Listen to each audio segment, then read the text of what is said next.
Los viajes de Tintín. Nepal. Tintín en el Tíbet.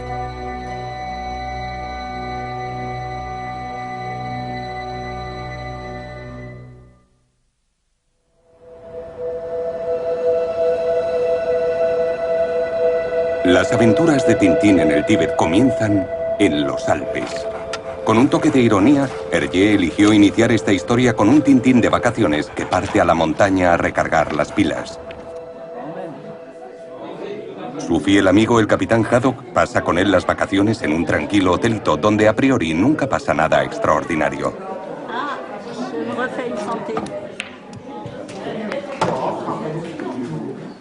Agotado tras una larga jornada de paseo, Tintín se queda dormido.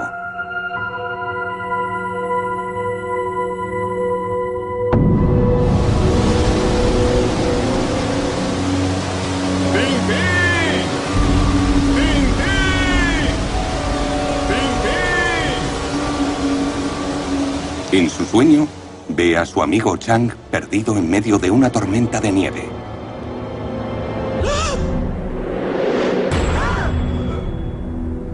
¿Qué significará ese sueño? ¿Y quién es ese Chang a quien Tintín ve en peligro?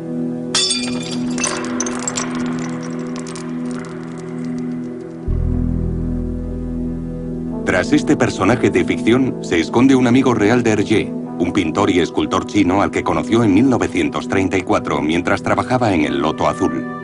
En ese momento, Chang estudiaba en la Escuela de Bellas Artes de Bruselas y ayudó a Hergé a escribir aquel álbum. Chang le habló de su país, acabando con las ideas preconcebidas que el dibujante pudiera tener sobre China.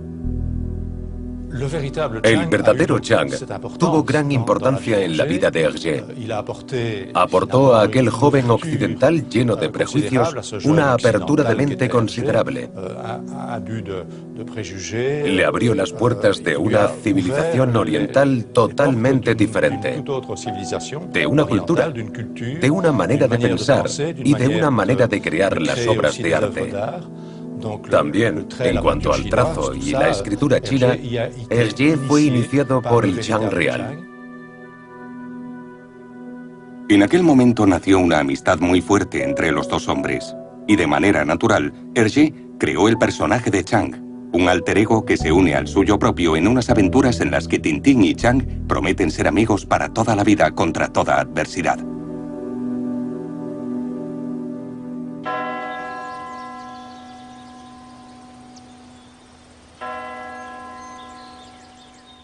Tintín ha dormido muy mal, acosado por la visión de su amigo perdido en la nieve. Abre su correspondencia. Desde Mulansar le han reenviado una carta procedente de Hong Kong. ¡Qué coincidencia! Es una carta de Chang. Su joven amigo chino le anuncia que llegará pronto a Europa, pero que de camino pasará por Nepal para visitar a su familia.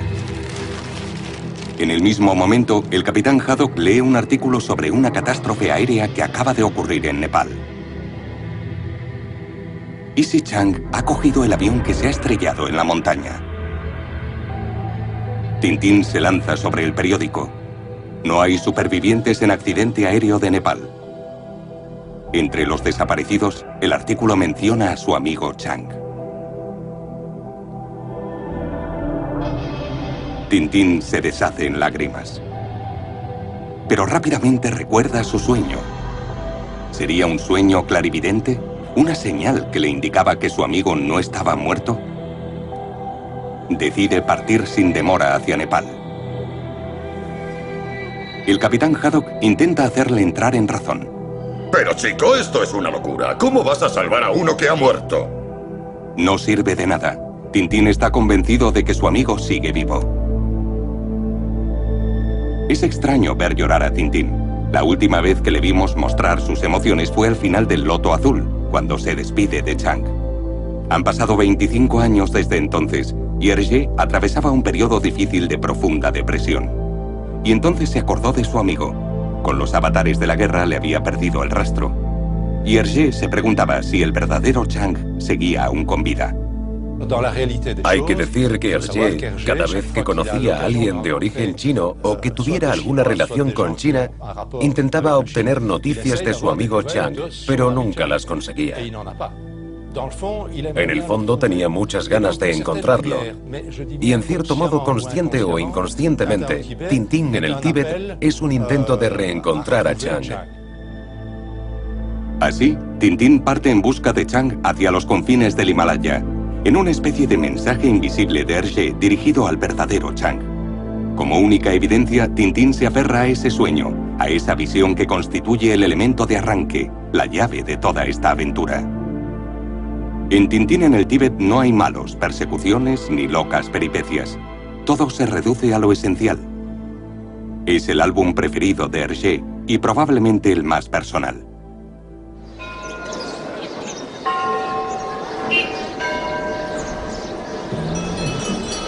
Katmandú, una legendaria ciudad donde el budismo y el hinduismo están íntimamente ligados.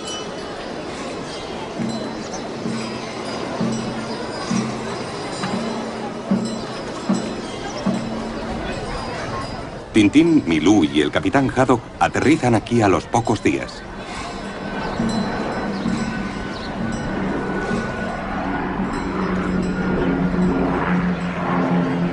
El capitán no ha podido dejar a su joven amigo solo en esta insensata aventura. Nada más llegar, visitan al director del aeropuerto. Tintín quiere llegar al lugar del accidente y le pide al funcionario que le ayude a organizar la expedición. Eso es una locura. Incluso si su amigo sobrevivió al accidente, habrá muerto después de hambre, frío y agotamiento. Sí, el director del aeropuerto tenía razón. Cuando Tintín llega para buscar supervivientes, ya hacía días que había ocurrido el accidente y el tiempo había empeorado. Habría sido muy difícil llegar al lugar y buscar a los supervivientes.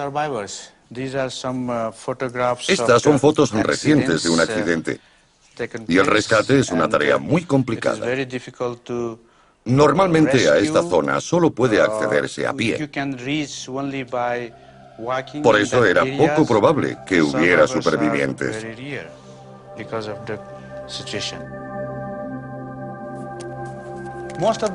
La mayoría de los aeropuertos están situados en regiones a mucha altura.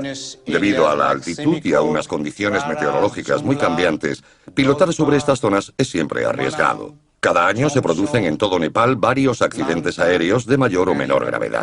Y también cerca del monte Everest, como en Samboché, Lukla, Phaflu, Runyata y sitios así.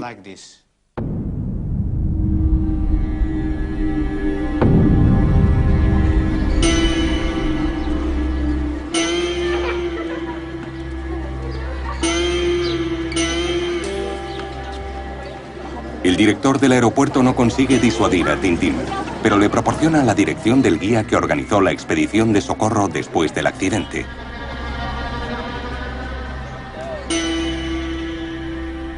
Nuestros héroes recorren las calles de una ciudad que en otro tiempo fue un magnífico reino, situado en la ruta comercial entre la India, China y el Tíbet.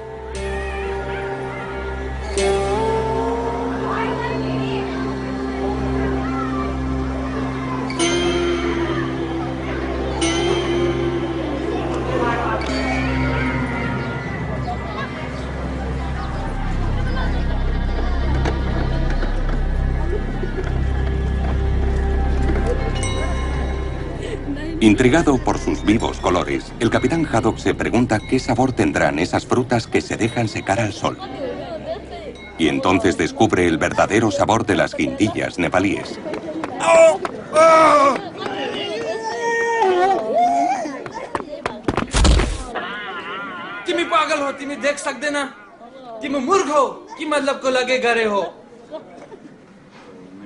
Actualmente, Katmandú sigue siendo el punto de partida de las expediciones al Himalaya.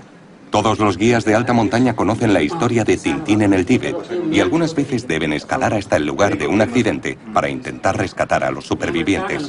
Tarqué, el jefe de la expedición a quien nuestro amigo ha encontrado al fin, no cree que Chang haya podido sobrevivir al hambre y al frío extremos, Pero Tintín, obsesionado por su sueño, decide ir hasta allí él solo si hace falta. El fiel capitán, aunque exasperado por la obstinación de su joven amigo, prepara su mochila para acompañarle en esta aventura. Haddock parte en cabeza. Ha logrado convencer a Tarquet para que organice esta expedición imposible y contrate a los porteadores necesarios. Pero pocos kilómetros después, el capitán se deja adelantar. Y pensar que podría estar tranquilamente saboreando un whisky bien helado en Moulinsart. Pero si tengo whisky truenos.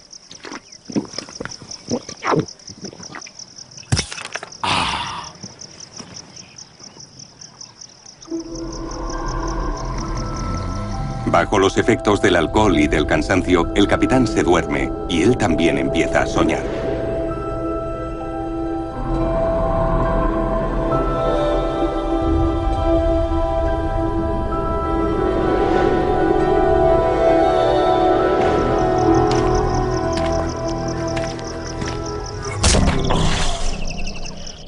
¡Bang!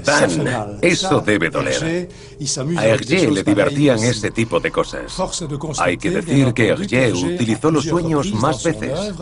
No es algo muy recurrente, pero sí que lo ha hecho en varias ocasiones destacables. En la época en la que hizo Tintín en el Tíbet, él también era presa de los sueños. Si tenía un problema en su vida, soñaba mucho. Y después tomaba nota de esos sueños. No es casualidad que en el álbum se colase una secuencia onírica, o incluso varias, porque también él jugaba con eso en la vida real. No olvidemos que Tintín parte en busca de Chang debido a un sueño. Hergé adoraba el lenguaje onírico, la profundidad de ese universo interior, pero también su fantasía y su incoherencia. Se pasa rápidamente de un cierto realismo a algo totalmente delirante. A Hergé le encantaba todo eso, porque en el fondo era un narrador, y es una manera de cambiar el modo narrativo. Así se pasa de golpe a otro terreno, pero no de forma gratuita. Nunca es algo gratuito. Como vemos aquí, Hergé utilizó el sueño como recurso dramático por un lado, con Tintín, y como recurso cómico con Haddock.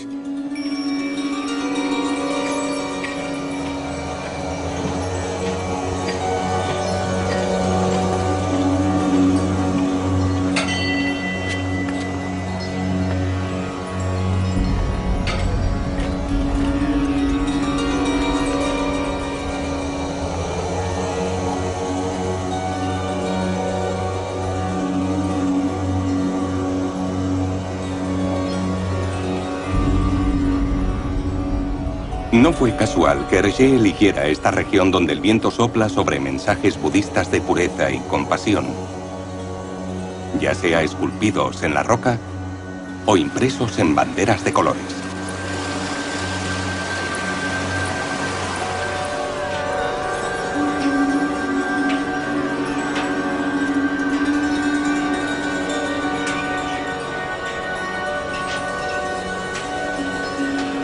Esta aventura de Tintín parece una búsqueda espiritual donde los ángeles y los demonios, los deseos y la razón intentan influir sobre los personajes. Milú, cansado, tropieza con un pequeño charco de agua con un regusto muy tonificante. Es whisky. El alcohol es bueno y reconforta. No, no bebas. El alcohol rebaja a la bestia al rango del hombre. Milú se decide sin darle muchas vueltas. Pero enseguida empieza a ver doble. Y se tambalea por este sendero al borde del precipicio.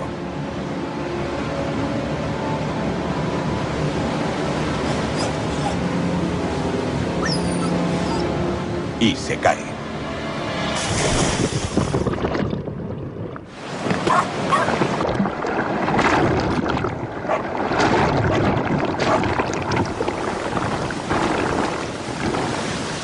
Por suerte, Tintín consigue atraparlo antes de que la corriente lo arrastre.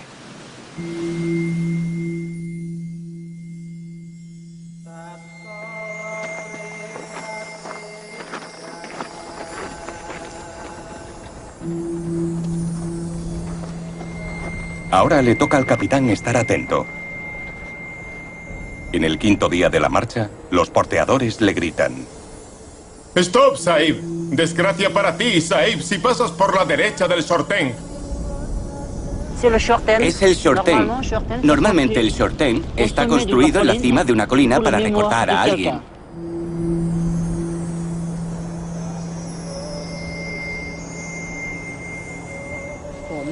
Siempre hay que rodearlo por la izquierda. Jamás por la derecha. Porque si lo haces, trae mala suerte.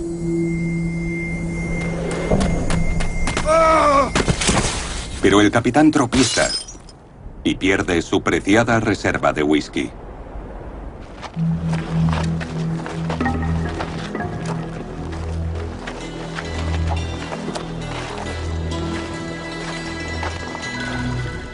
El equipo prosigue atravesando paisajes desérticos y rocosos y un bosque de rododendros. Un contraste muy característico de las estribaciones del Himalaya.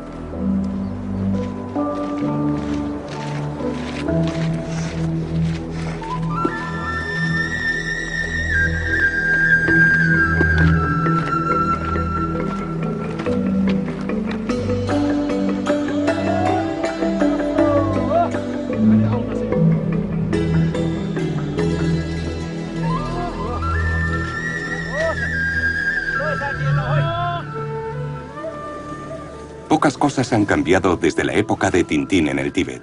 Por la noche, los guías y porteadores se preparan su comida. Su plato preferido es el dal bhat, legumbres cocidas al curry con arroz. De repente, en plena comida, se oye un terrible gruñido en la montaña. ¡Yeti! ¡Es el Yeti! ¿El abominable hombre de las nieves? Vamos, dejen que me ría. Esas son fábulas, tonterías que cuentan. Para exorcizar sus miedos, los Sherpas siempre cuentan historias sobre el Yeti y creen realmente en su existencia. El Yeti. Es el Yeti. Es así. El Jack tiene unos cuernos enormes, ¿verdad? Pues el Yeti se los coge, los parte y se come su cerebro. También se dice que en Machermó el Yeti golpeó y mordió a una mujer. ¿Y usted lo ha visto también? Sí, lo he visto. ¿En serio? Sí, sí. Camina como los humanos. No habla. Y tiene el pelo largo, como las mujeres. ¿Tiene el pelo largo? ¿No es peludo? No, no tiene pelos. A primera vista parece un hombre, pero la boca es similar a la de un perro. ¿Como un perro? Sí. Entonces debe morder. Si te coge, puede morderte. ¿También se come a los hombres? Si encuentra alguno, sí que puede comérselo. Hace algo así.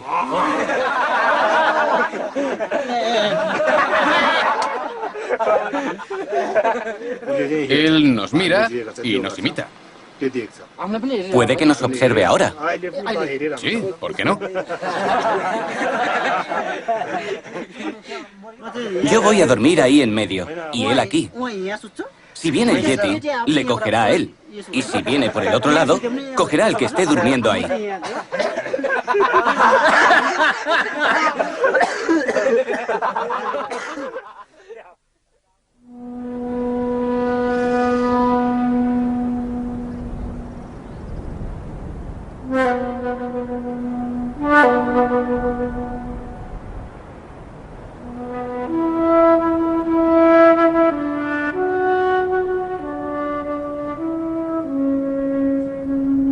A la mañana siguiente, el capitán Haddock busca desesperadamente su última botella de whisky.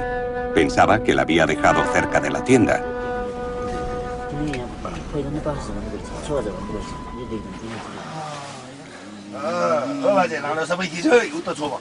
Y hoy en día, como entonces, los guías y porteadores, para desayunar, se preparan el tsampa, un plato tibetano altamente energético, hecho a base de harina de centeno tostada, mezclada con mantequilla de yak y té.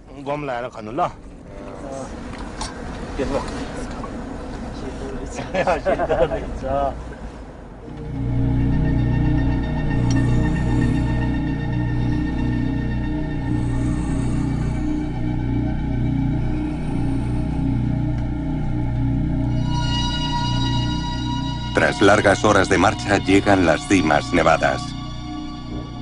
El lugar donde se estrelló el avión de Chang no puede quedar muy lejos.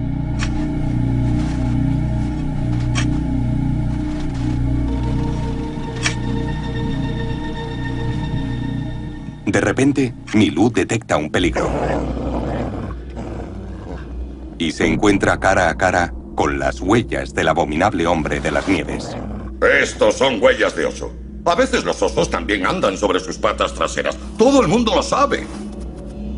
Para asegurarse, el capitán empieza a seguir el rastro y descubre su última botella de whisky vacía.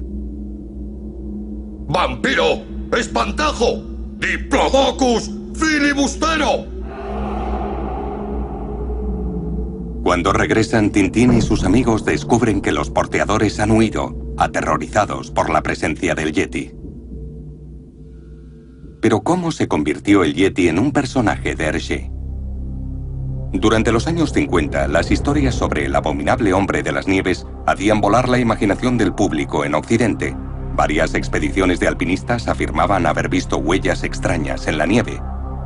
Hergé conoció a Maurice Herzog, primer alpinista en alcanzar la cima de la Annapurna y superar así la barrera de los 8.000 metros. Herzog contó a Hergé que al inicio de su expedición encontró unas huellas muy frescas, gigantes y misteriosas que acababan ante una abrupta pared imposible de escalar por un hombre o un oso. Por aquella misma época, el zoólogo Bernard Ebelmans, amigo e informador de Hergé, publicó un libro titulado Tras la pista de los animales desconocidos. Esta obra fue todo un éxito de ventas que se convirtió en un clásico y sentó las bases de una nueva disciplina, la criptozoología, o ciencia de los animales desconocidos. En esta obra, Ebelmans recoge cierto número de hechos e indicios inquietantes y plantea la hipótesis de que este abominable hombre de las nieves podría ser un primo lejano de la especie humana que habría sobrevivido en este hábitat extremo.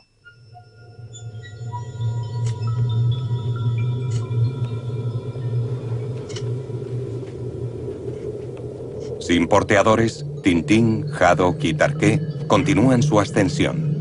Es su 10º día de marcha. A 5.000 metros de altitud, el aire comienza a enrarecerse y los gestos son más lentos. El mal de montaña no está lejos. Pero de repente, descubren el fuselaje del avión.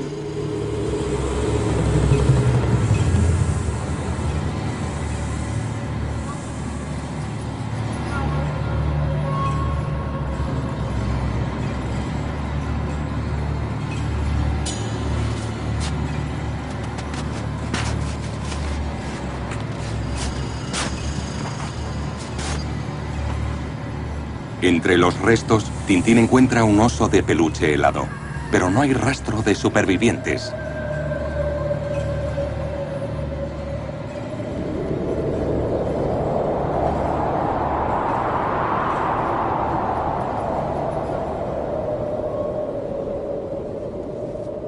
Tintín, que sigue sin creer que Chang haya muerto, da una vuelta de reconocimiento alrededor de los restos y descubre una gruta.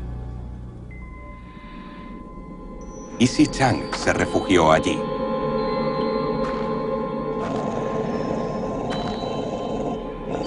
Tintín explora esta cavidad helada que parece un refugio ideal y encuentra un indicio importante.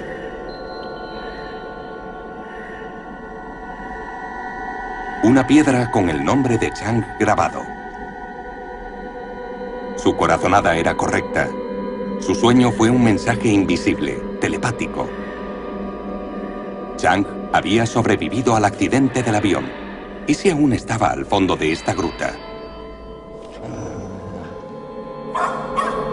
Pero Tintín y sus amigos no encuentran más que pequeños huesos de pájaros y roedores, probablemente los restos de una comida.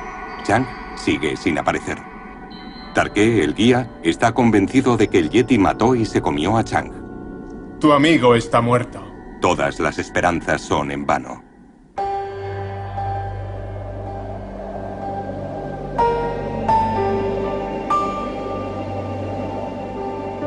¿Cómo quieres encontrar a tu amigo en esta inmensidad blanca? Por primera vez, Tintín flaquea y abandona. Pero antes mira hacia la montaña para despedirse de Chang. Ante la pérdida de su amigo en medio de tanta desesperanza, el joven aventurero resulta más humano que nunca. Como Tintín, Hergé estuvo a punto de abandonar y dejarse llevar por la angustia ante el vértigo de la página en blanco.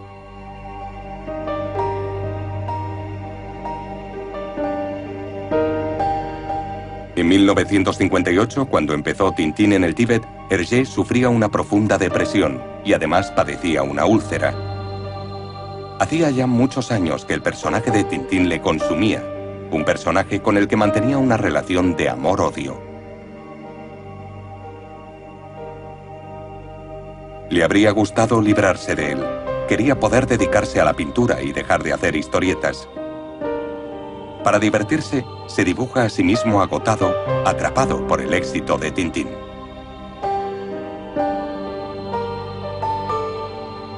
Al mismo tiempo, su matrimonio le ahogaba. La aparente felicidad conyugal no era más que fachada. Estaba enamorado de otra mujer, una joven llamada Fanny, que trabajaba en el estudio dando color a los dibujos. Vivía entre esas dos relaciones sin elegir ninguna. Los remordimientos le acosaban, le carcomían interiormente. Los valores en los que creía se estaban tambaleando. Hergé no tenía nada que reprocharle a su esposa. Vivió con ella 25 años. Él mismo lo reconocía. No podía reprocharle nada. Simplemente la vida había consumido su amor y él había conocido a otra persona. Se había enamorado y aquello le suponía graves problemas, porque por su educación era un hombre de palabra, algo que le venía de sus años de Boy Scout, una época muy importante para él. No quería hacerle daño a nadie, y menos a su esposa. Pero al mismo tiempo, estaba atormentado porque sabía que tenía que encontrar una solución a su situación. Por la noche tenía unas pesadillas horribles. Soñaba que caía en un pozo muy profundo y que le perseguían esqueletos.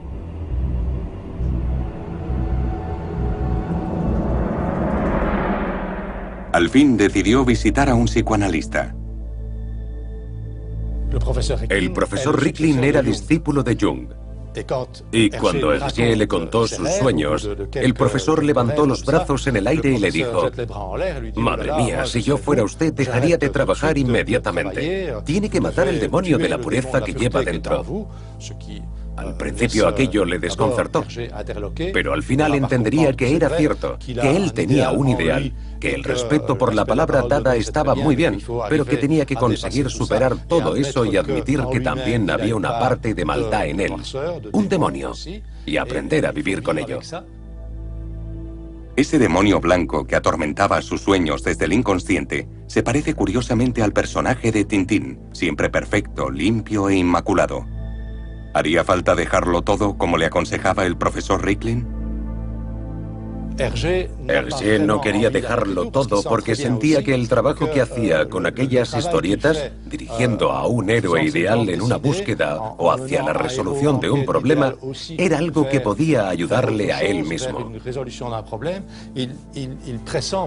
Así que decidió no escuchar el consejo del profesor y siguió con su trabajo. Se puso a terminar Tintín en el Tíbet. Pero además consiguió resolver su problema, matar al demonio de la pureza y tomar finalmente una decisión.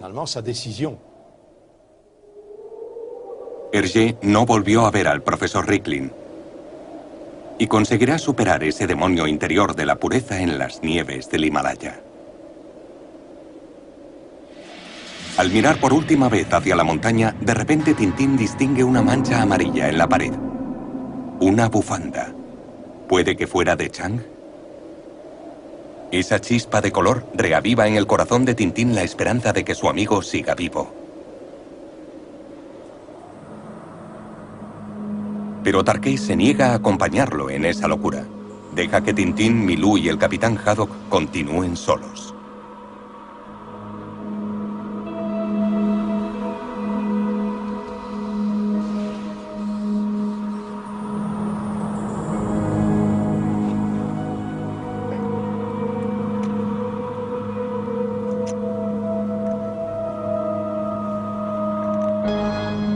Mire, capitán. Está manchada de sangre. Debemos continuar. Seguiremos esta pista hasta el fin.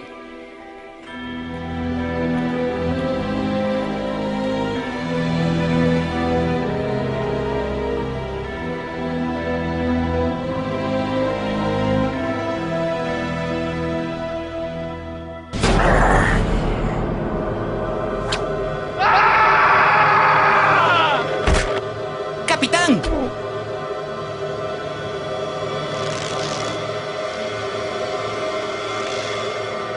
Si no se hubieran encordado, el capitán ya estaría en el fondo del abismo. Tintín aguanta con todas sus fuerzas, pero no sabe si podrá resistir mucho más. ¡Corta la cuerda, Tintín! ¡Es la única solución! Vale más que haya una víctima que dos, ¿no? ¡Jamás! El fiel capitán está decidido a sacrificar su vida por su amigo.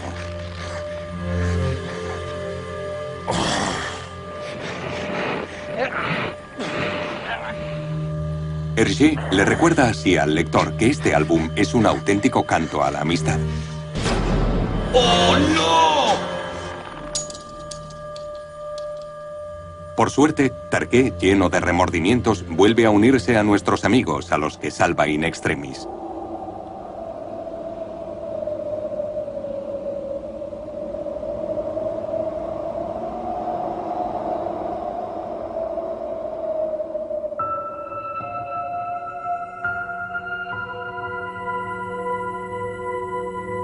Nuestros viajeros avanzan como sonámbulos. Hace 15 días que dejaron Katmandú. Sin saberlo, atraviesan la frontera invisible que separa Nepal del Tíbet. Han perdido su tienda, arrastrada por el viento. Ya no tienen dónde cobijarse por la noche para dormir. Ya no buscan a Chang. Ahora luchan por sobrevivir en este mundo helado, donde por la noche la temperatura se acerca a los 40 grados bajo cero. Y llevan caminando 3 días sin parar, hasta que el capitán, agotado, se desploma en la nieve. Seguid sin mí. Se acabó. No puedo más. De repente, Tarqué distingue un monasterio al fondo del valle. Si lo alcanzan, por fin podrán dormir y descansar. Pero el infortunio se ensaña con ellos. La cornisa sobre la que se han parado se quiebra y se produce una terrible avalancha.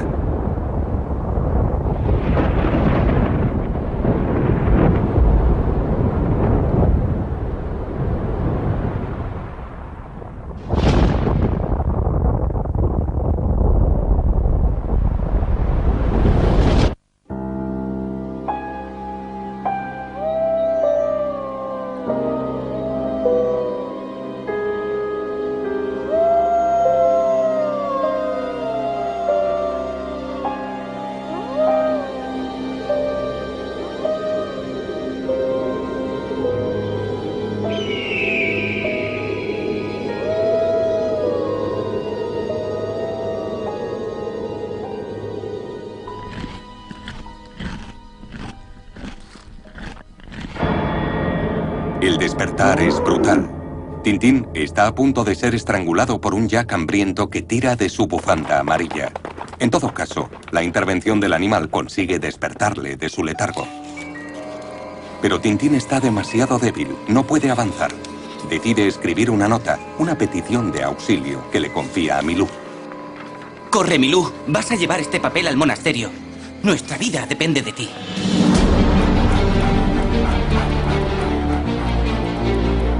Y Milú corre como el viento para salvar a su dueño.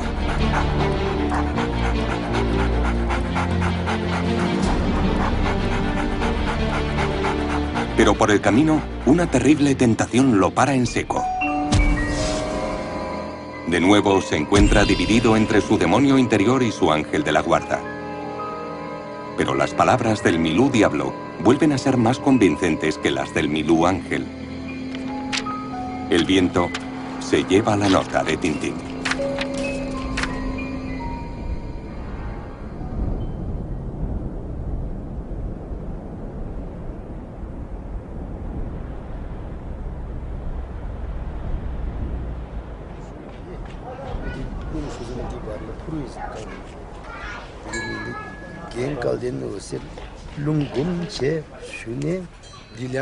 ¿Es un perro de verdad? Parece un perro de verdad, pero blanco. Sí, puede ser.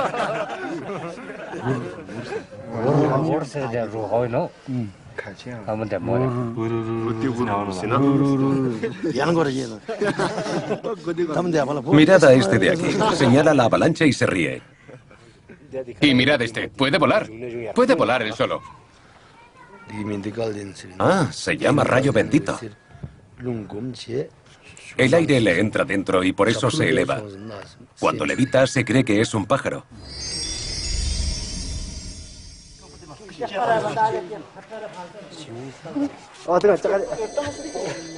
No te muevas. Quédate quieto así. ¡Bravo! ¡Bravo! Si le dejamos así más tiempo, acabará vomitando los fideos de esta mañana. En cuanto al lama que se eleva, en la época del gurú Rinpoche, esos personajes eran llamados terbia, que significa lama que tiene visiones. Hoy en día, ciertos lamas intentan tener la misma experiencia y a veces lo consiguen. En las pequeñas aldeas no se ve, pero los grandes lamas sí saben hacerlo.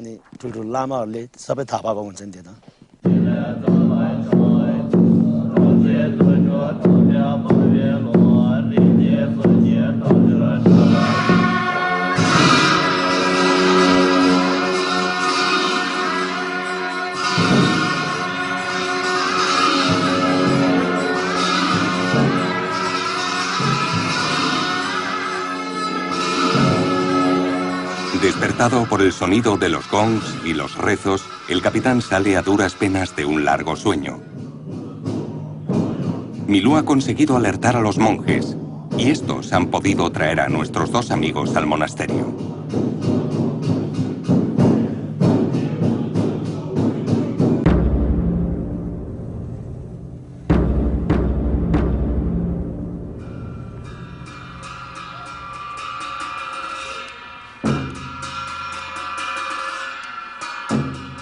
Las sorpresas no han hecho más que empezar para el capitán.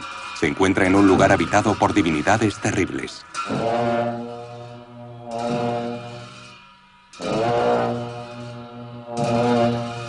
Nuestros héroes descubren el extraño universo del budismo tibetano, una cultura milenaria que fascinaba a Hergé desde hacía tiempo. Este país permaneció intacto durante siglos, protegido por su aislamiento geográfico. Sobre estos altiplanos barridos por los vientos, la sociedad tibetana, henchida de un fervor espiritual fuera de lo común y organizada de manera feudal por gobernantes religiosos, permite penetrar en su tierra sagrada a muy pocos extranjeros. Ese fue el caso de la exploradora Alexandra David Neal, cuyos libros Hergé devoraba. Eran títulos tales como Viaje a Lhasa o Místicos y Magos del Tíbet.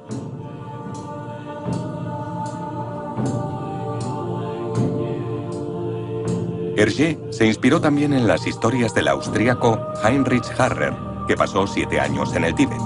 Le fascinaba este mundo aislado del mundo, que fue invadido por el ejército chino en 1949.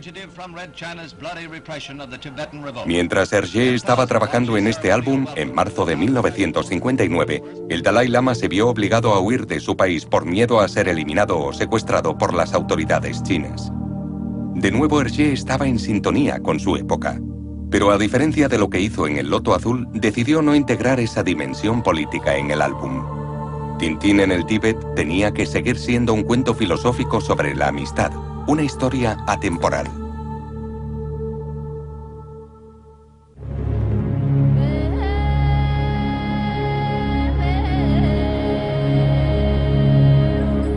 Repuestos de su emoción y su agotamiento, Tintín y el capitán Haddock le cuentan su historia al gran Rinpoche, el maestro precioso del monasterio. Este queda conmovido por su relato. Sin embargo, aquí la montaña no devuelve a sus víctimas. Tal puede haber sido la suerte de tu amigo Chang. El Rinpoche les invita a volver a Nepal. Tintín está a punto de partir cuando Rayo Bendito tiene una visión de Chang con fiebre tendido en una gruta y cuidado por el Yeti.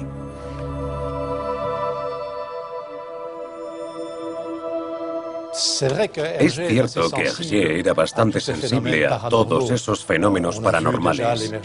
En otros álbumes se puede ver al profesor Tornasol con su péndulo de radiestesista y en otros hay historias de transmisión de pensamiento, de sueños premonitorios, como por supuesto en Tintín en el Tíbet.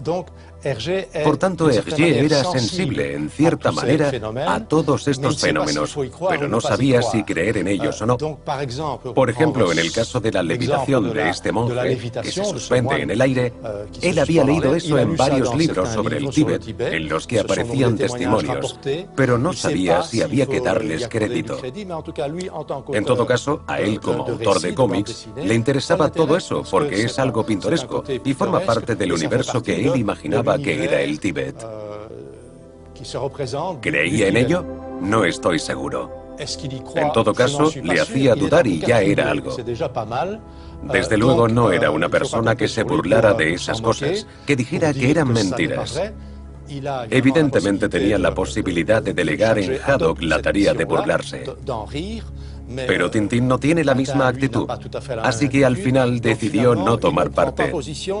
Aunque en cierta manera, entre líneas, se puede leer que dudaba un poco y que le gustaría creerlo.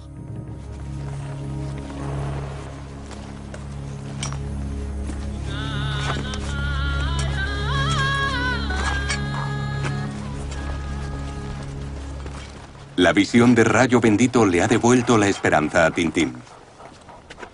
Los monjes le indican el camino hasta una montaña donde se encuentra, dicen, la guarida del Yeti. ¿Encontrará por fin a su amigo Chang?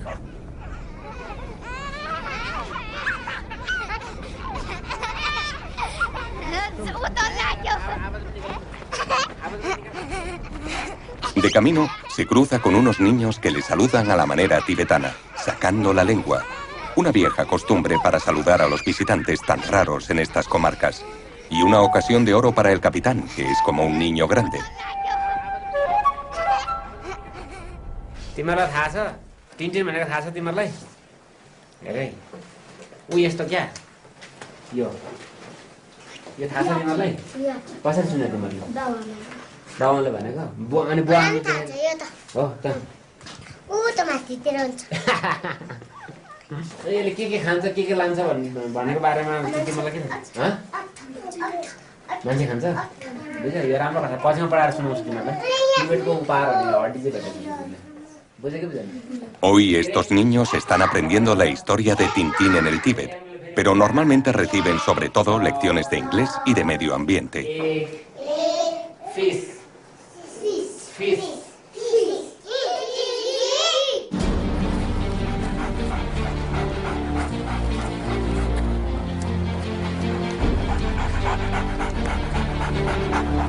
Milú ha olfateado el rastro del Yeti.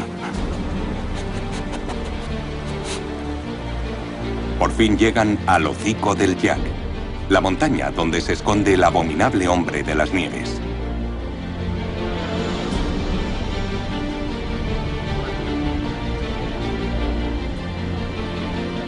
¡Adelante! ¡A por el último asalto!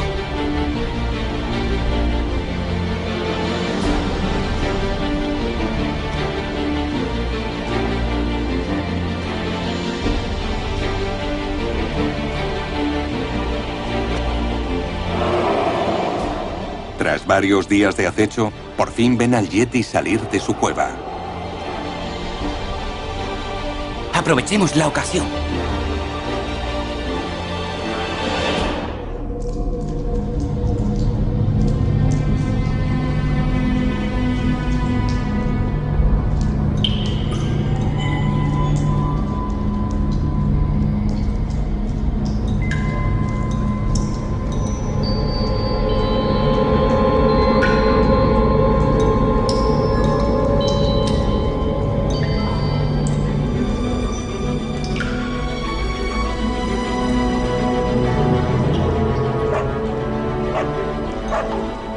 Allí está Chang, tal como aparecía en la visión de Rayo Bendito.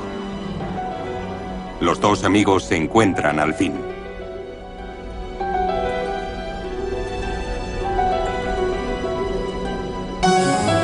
Pero entonces el Yeti regresa a su guarida. El capitán intenta avisarles del peligro.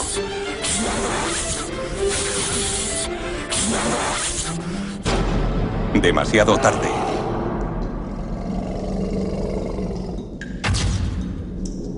Al coger la cámara de fotos de Tintín, el Yeti dispara el flash.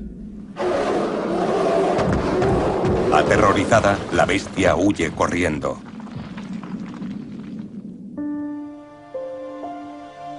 Mientras bajan de la montaña, Chang les cuenta a sus rescatadores lo que le pasó. La tormenta en el avión.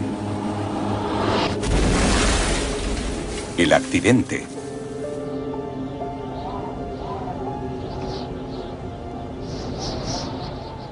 Les cuenta cómo se refugió en esa gruta helada y cómo se encontró cara a cara con el Yeti. Pero el Yeti, en lugar de devorarle, le alimenta, le protege y le coge cariño.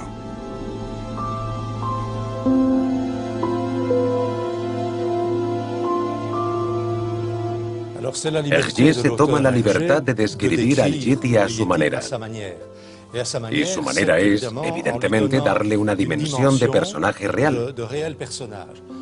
Así, el llamado abominable hombre de las nieves se convierte aquí en el adorable hombre de las nieves. El Yeti, según Hergé, puede ser muy diferente de lo que esperamos, si es que algún día llegamos a encontrarlo. De hecho, Hergé le otorga una faceta de animal, por supuesto, pero también una humana. Hergé se identificaba en cierto modo con este monstruo humano, que constituye un reflejo de su propia personalidad, como todos los personajes que creó.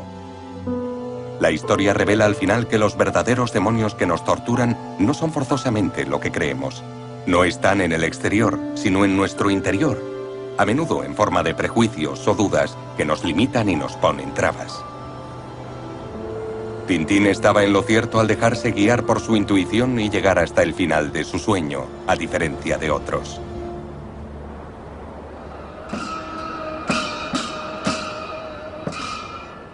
La música tibetana resuena en toda la montaña. Prevenidos por rayo bendito, los monjes acuden ceremoniosamente a honrar el éxito de su aventura.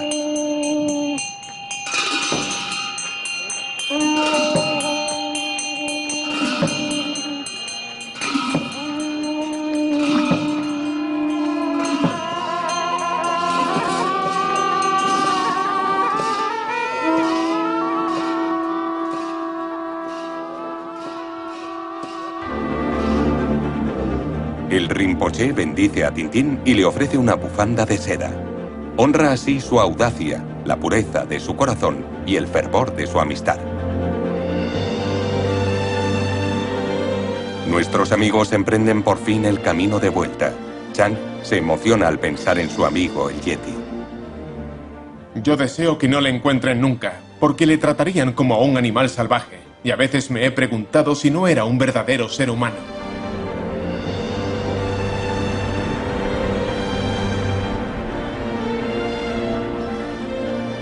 Para Hergé, terminar este álbum fue un paso iniciático.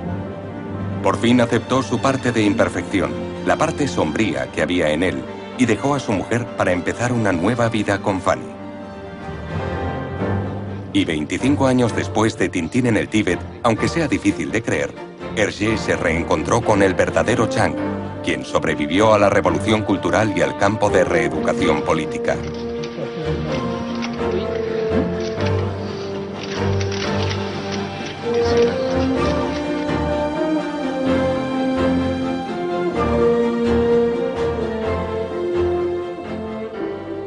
Por fin, Hergé saldó cuentas con Tintín.